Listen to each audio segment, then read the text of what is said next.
እንዴት ናችሁ? እኔ በጣም ደህና ነኝ፣ እግዚአብሔር ይመስገን። እንግዲህ የቴዲ አፍሮ አልበም ላይ የሆነ ነገር ልል ነው። መቼም ዜጋ አይደለሁ፣ ሀገር ውስጥ ባልኖርም የቴዲ አፍሮ ዘፈን ለብዙ ኢትዮጵያውያን ማለት ሀገር ውስጥ ሆኜ ስሜቱን አውቀዋለሁ፣ ከሀገር ውጭ ሆኜ ስሜቱን አውቀዋለሁ። ለብዙ ኢትዮጵያውያን የመተንፈሻ ብቸኛው ቀዳዳ ሌላ ማን ይተነፍሳል?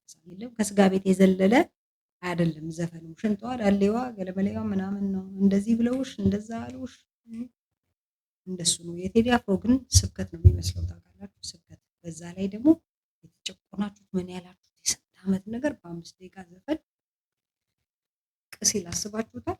አንጀታችሁ ቅቤ ሲል። ለማንኛውም ለምንድን ነው የቴዲ አፍሮ አልበም የተከለከለው? ምክንያቱም ትላንት ዛሬ አርቲስት ቲቪ ላይ ማኔጅመንቱ መግለጫ ይሰጣል ተብሎ ነበር። እሱም መግለጫ እንዳይካሄድ ታግዷል የሚል ነገር ሰማውና ነገ ማክሰኞ ሊሰጥ የነበረው የቴዲ አፍሮ ኢትዮሪካ አልበም ጋዜጣዊ መግለጫ በአብይ አህመድ ደህንነቶች እንዳይደረግ ተከልክሏል። ከመሸ የደረሰ መረጃ ነው። ልትገረም ትችላለህ። አብይ አህመድ ቴዲ አፍሮ እንደሚፈራው ኢየሱስን አይፈራው።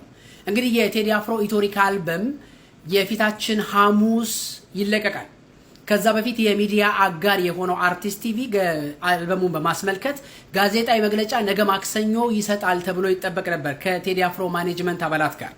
የአብይ አህመድ ደህንነቶች ዛሬ የአርቲስት ቲቪን ሂደው ማስጠንቀቂያ በመስጠት ነገ ምንም አይነት ጋዜጣዊ መግለጫ እንዳይደረግ አግደዋል። እሱ አይደለም የሚገርመው፣ ቴዲ አፍሮ አልበሙን ሊያወጣበት የነበረው የሰዋሰው መተግበሪያ ላይ ነበር። ይህንንም መተግበሪያ በማስገደድ ትዕዛዝ በመስጠት ቴዲ አፍሮ አልበሙን እዛ ላይ እንዳይለቅ መተግበሪያውም ደግሞ ከቴዲ አፍሮ ጋር የገባውን ውል እንዲያፈርስ አድርገዋል። የዚህን ያክል ይፈሩታል ማለት ነው። የዚህን ያክል እስክርቢቶ ይዙ። እንግዲህ የፊታችን ሐሙስ የቴዲ አፍሮ ኢትዮሪካ አልበም ይለቀቃል። አልበሙ ከመለቀቁ በፊት የአብይ አህመድ ደህንነቶችና የአብይ አህመድ የግል አክቲቪስቶች አልበሙን በማራከስ ላይ ተጠምደዋል። አልበሙ ላይ ይኖራሉ የተባሉ ትራኮችን በመተንተን የፈረሱ ቤቶችን የሚያሞግስ የፈረሰውን ፒያሳ የፈረሰውን ቄራ የሚያነሳ ነው እያሉ የድሮዋን ኢትዮጵያ የሞተችዋን ኢትዮጵያ የሚቀሰቅስ ነው እያሉ ካሁኑ ዘመቻ ጀምረውበታል።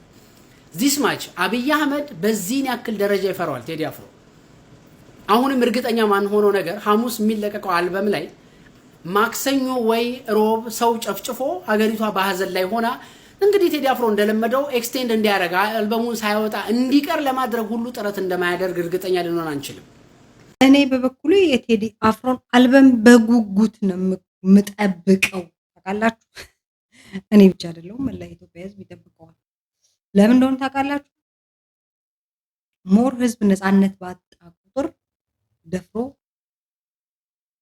ድምፁን የሚያሰማለት አካል ደግሞ የህዝብ ድምፅ ማስተላለፍ በግጥም ሊሆን ይችላል፣ በዘፈን፣ በኪነ ጥበብ፣ በአጠቃላይ በኮሜዲ በምናምን ሊሆን ይችላል እና ህዝብ ደስ ይለዋል። ለዚህ ነው ግጥም በጃዝ በጣም ተወዳጅነት ያለው ፕሮግራም የሆነው ማለት ነው። ምክንያቱም ህዝቡ ጭቆናውን በደሉን የሚደርስበትን አፈና በሳቅ ማለት ወደ ኮሜዲ ተቀይሮ እየሰማው መሳቅ ይፈልጋል ማለት ነው።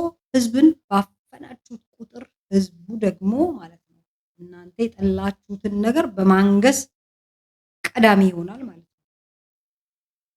እናንተ የጠላችሁትን ነገር ህዝቡ በማንገስ ቀዳሚ ይሆናል ማለት ነው። አሁን ቴዲ አፍሮ በፊት 27 ዓመት በነበረው ነገር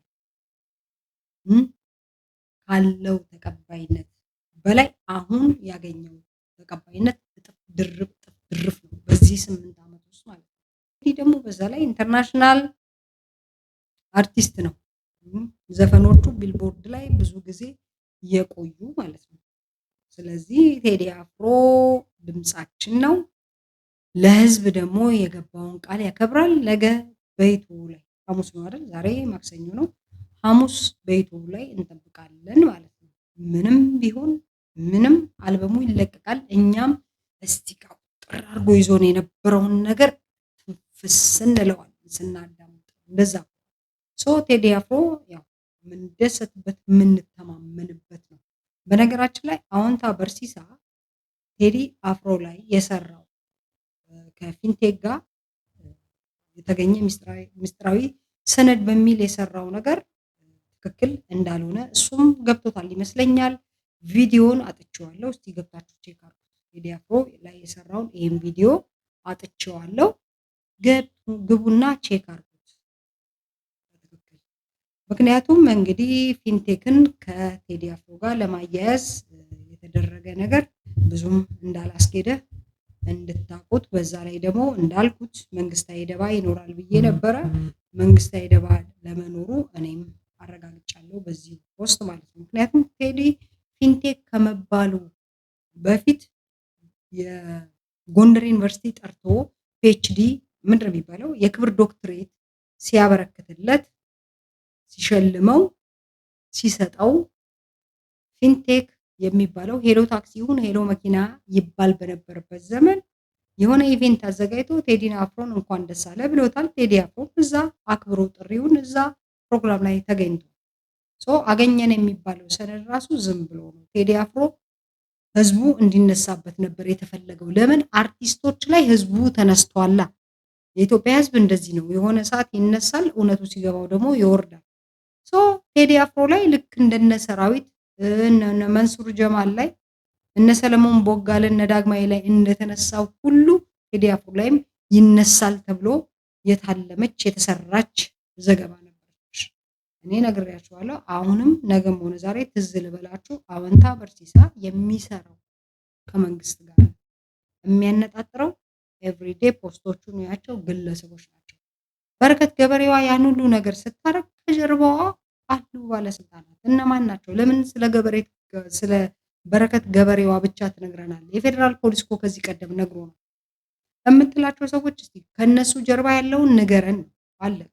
እኛውን የኢትዮጵያ ህዝብ የሚፈልገው እኔን ጨምሮ ከነሱ ጀርባ ያለው ምንድነው? ማን ነው ኮኔክሽን? ምክንያቱም ኮኔክሽን ሳይኖራቸው ይሄን ሁሉ ነገር አያረጉም። ዳንኤል ዮሐንስ ሃትሪክ በማጭበርበር ሃትሪክ ሲሰራ ውስጥ ተመስርቶበት የነበረውን ክስ ይጠብቀው የነበረውን እስር እንዳይጠይቅ የሚያደርግለት ኬዙንም የሚያዳፍንለት አካል ስላለ እንጂ በማጭበርበር ሃትሪክ አይሰራም ነበር፣ ህግ አለበት በሚባልበት ሀገር ላይ ማለት ነው። እና አሁንም ለማንኛውም ቴዲ ላይ ያደረጋችሁት ነገር አልተሳካም፣ ሌላ ጊዜ ሞክሩ የሚል ምክር ነው ያለኝ። አወንታ በርሲሳ ግን ብዙ ረጅም ርቀት የምትጓዝ አይመስለኝም ከኢትዮጵያ ጋር። እኔም ሰፖርት ያደረኩ ቲክቶክ ላይ እንደውም እንትኖችን እየወሰድኩኝ ደስ የሚሉ ንግግሮችን እየወሰድኩ ቲክቶክ ላይ ሪያክት አደረግበት ነበር። ኢትዮጵያ ደግሞ ግለሰብ ወንጀል መመርመር አይችልም። ወንጀሉን እየመረመርከ ያለው እንደ መንግስት ነው። እንደ መንግስት ከሆነ ደግሞ ያው መንግስት ግራ ኪሱን ቀኝ ኪሱን አይወቅስም አይነት ነገር ነው የሆነው። እኔ ጠብቄ የነበረው አካሄድህም ትከተለዋለህ ብዬ ያሰብኩት መንግስትንም ባለስልጣናቶቹ አሉ ስልጣናቸውን መከታ አድርገው የሚዘርፉት የሚሰርቁትን ሁሉንም ታጋልጣለህ ብዬ ነበር የጠበቁት። ግን አንተ ነው አላጋለጥም። ግለሰብ ላይ ነው you are after ግለሰብ የምታሳድደው ግለሰቦችን ነው። ስለዚህ ምንም አዲስ ነገር የለብህም። ቴዲ አፍሮን ለቀቅ ወገብህን ጠበቅ እንድታረግ እየነገርኩ ወሬን ወይም ደግሞ ፕሮግራሜን በዚሁ እጨርሳለሁ። ሰብስክራይብ፣ ሼር፣ ላይክ